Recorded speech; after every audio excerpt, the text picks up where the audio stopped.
الحمد لله رب العالمين والعاقبة للمتقين والصلاة والسلام على رسوله محمد وآله وصحبه أجمعين. أما بعد فأعوذ بالله من الشيطان الرجيم. بسم الله الرحمن الرحيم.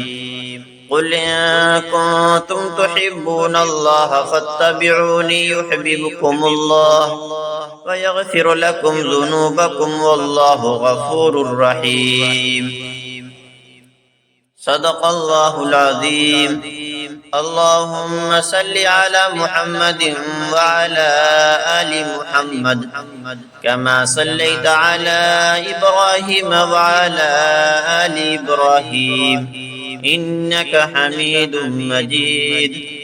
اللهم بارك على محمد وعلى آل محمد كما باركت على إبراهيم وعلى آل إبراهيم إنك حميد مجيد.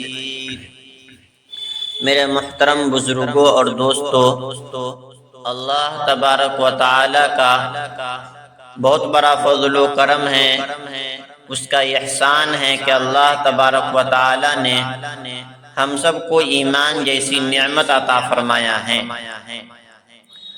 ایمان کا معیار محبت رسول صلی اللہ علیہ وسلم ہے. اللہ تعالی کی بے شمار نعمتیں جن کو شمار نہیں کیا جا سکتا. وَإِن تَعُدُّوا نِعْمَةَ اللَّهِ لَا تُحْصُوهَا، اور اگر تم اللہ کی نعمتوں کو شمار کرنا چاہو تو تم ان کو شمار نہیں کر سکتے.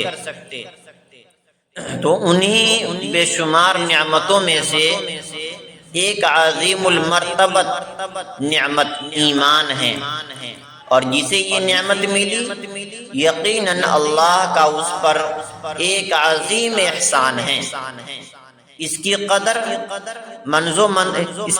و منزلت کا کما حق ہو احساس موت کے بعد ہر صاحب ایمان کو ہو ہی جائے گا. اللہ ہمیں موت سے پہلے اس کی قدر پہچاننے کی توفیق عطا فرمائے. آمین. اس عظیم الشان نعمت ایمان کا معیار محبت رسول صلی اللہ علیہ وسلم ہے. چنانچہ حضرت انس رضی اللہ تعالیٰ عنہ سے روایت ہے کہ رسول اللہ صلی اللہ علیہ وسلم نے ارشاد فرمایا کہ تم میں سے کوئی اس وقت تک کامل مکمل ایمان والا نہیں ہو سکتا جب تک میں اس کے نزدیک اس کے ماں باپ اور اس کی اولاد اور سارے انسانوں سے زیادہ محبوب نہ ہو جاؤں.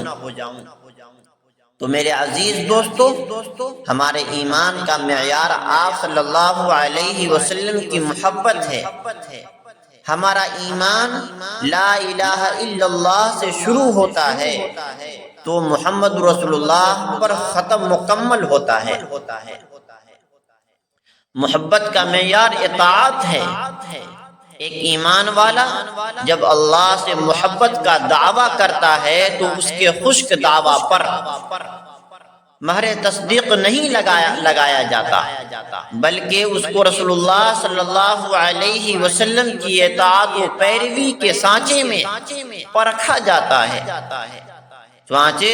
قل ان کنتم تحبون اللہ فاتبعونی یحببکم اللہ ویغفر لکم ذنوبکم واللہ غفور رحیم.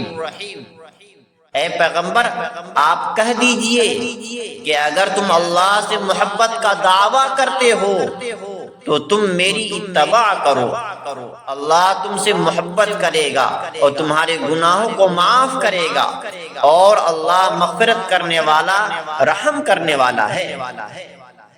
جو جس قدر سنت و شریعت مصطفیٰ صلی اللہ علیہ وسلم کا زیادہ پابند ہے، اس میں اس قدر اتنی مقدار میں محبت کی چنگاری ٹمٹما رہی ہوتی ہے. ورنہ سنت و شریعت کو فراموش کر کے محض دعویٰ ضعف ایمان یعنی ایمان کی کمزوری کی واضح دلیل ہے۔ اللہ ہمیں سنت کے مطابق زندگی گزارنے کی توفیق بخشے، آمین۔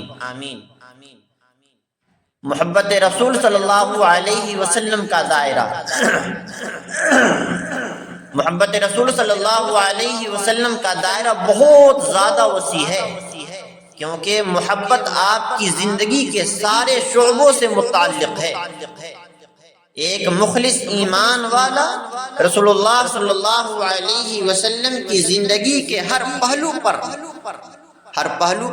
عزت اور محبت کی نظر ڈالتا ہے، اسے آئیڈیل مان کر اپنی زندگی اس کے مطابق ڈھالنے کی کوشش کرتا ہے۔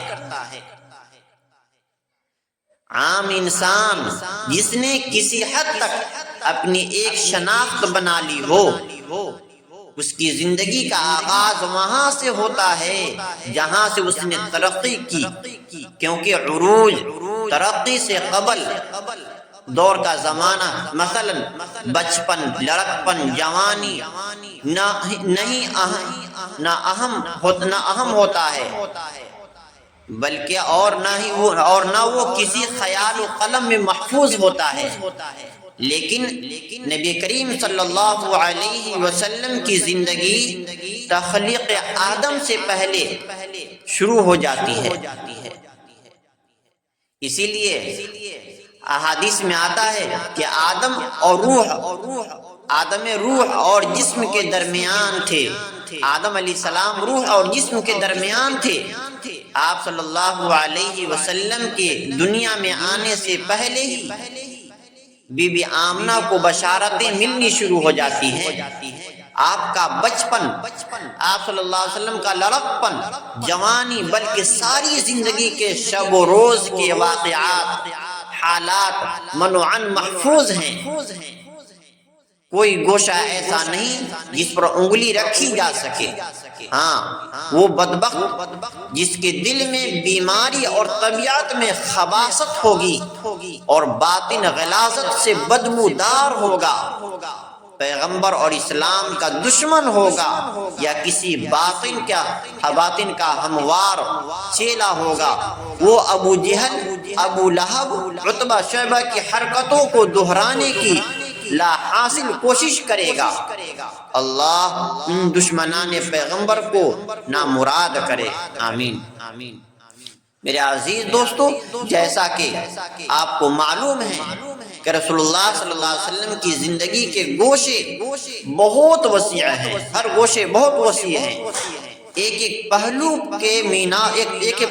پر آپ صلی اللہ علیہ وسلم کے ایک پہلو شہرت کے میناروں کو چھو رہا ہے، اور آپ کی عظمت و عزت کا ہر کوئی قائل ہے، اور آپ کی شان اس قدر اونچی ہے کہ جس کا تصور نہیں کیا جا سکتا۔ یہی آبرو، عزت، شہرت، عظمت، شان آپ کا ناموس ہے۔ اس کی حفاظت ہر مومن کا دینی فریضہ ہے۔ ایک مومن اگر دوسرے مومن پر انگلی اٹھائے، عزت کو داغدار کرے، کوشش کرے کہ اسے تھوڑی دیر کے لیے کسی مسلمان کو عزت پر انگلی اٹھائے تو تھوڑی دیر کے لیے برداشت کیا جا سکتا ہے، مگر رسول اللہ صلی اللہ علیہ وسلم کی شان اقدس میں معمولی گستاخی بھی برداشت نہیں کی جا سکتی، کیونکہ آپ کا ناموس ہماری جان اور ہمارا ایمان ہے۔ تو میرے عزیز دوستو، ہم سب اپنی زندگی کی کامیابی اگر چاہتے ہیں تو آپ صلی اللہ علیہ وسلم کے طریقے میں ہیں، آپ صلی اللہ علیہ وسلم کی سنت کو اپنانے میں ہیں، آپ صلی اللہ علیہ وسلم پر اپنا جان، مال، ہر چیز قربان کر دینے پر ہے، اور کوشش کیا جائے کہ آپ صلی اللہ علیہ وسلم کی ایک سنت ہماری زندگی میں آ جائے۔ جس طریقے سے صحابہ کرام نے آپ صلی اللہ علیہ وسلم پر جانیں قربان کر دی، اسی طریقے سے اگر ہم بھی آپ صلی اللہ علیہ وسلم پر اپنی جانیں قربان کرنے والا بن جائیں گے تو یہ حالات کیا ہیں؟ یہ کچھ بھی نہیں ہے، یا اللہ پاک ان حالات سے ہمیں نکال دیں گے اور اپنا محبوب بندہ بنا لیں گے۔ اللہ سے دعا کیجئے کہ اللہ پاک ہم سب کو اپنے حبیب صلی اللہ علیہ وسلم کی اتباع کرنے کی توفیق عطا فرمائے۔ وما علینا الا البلاغ۔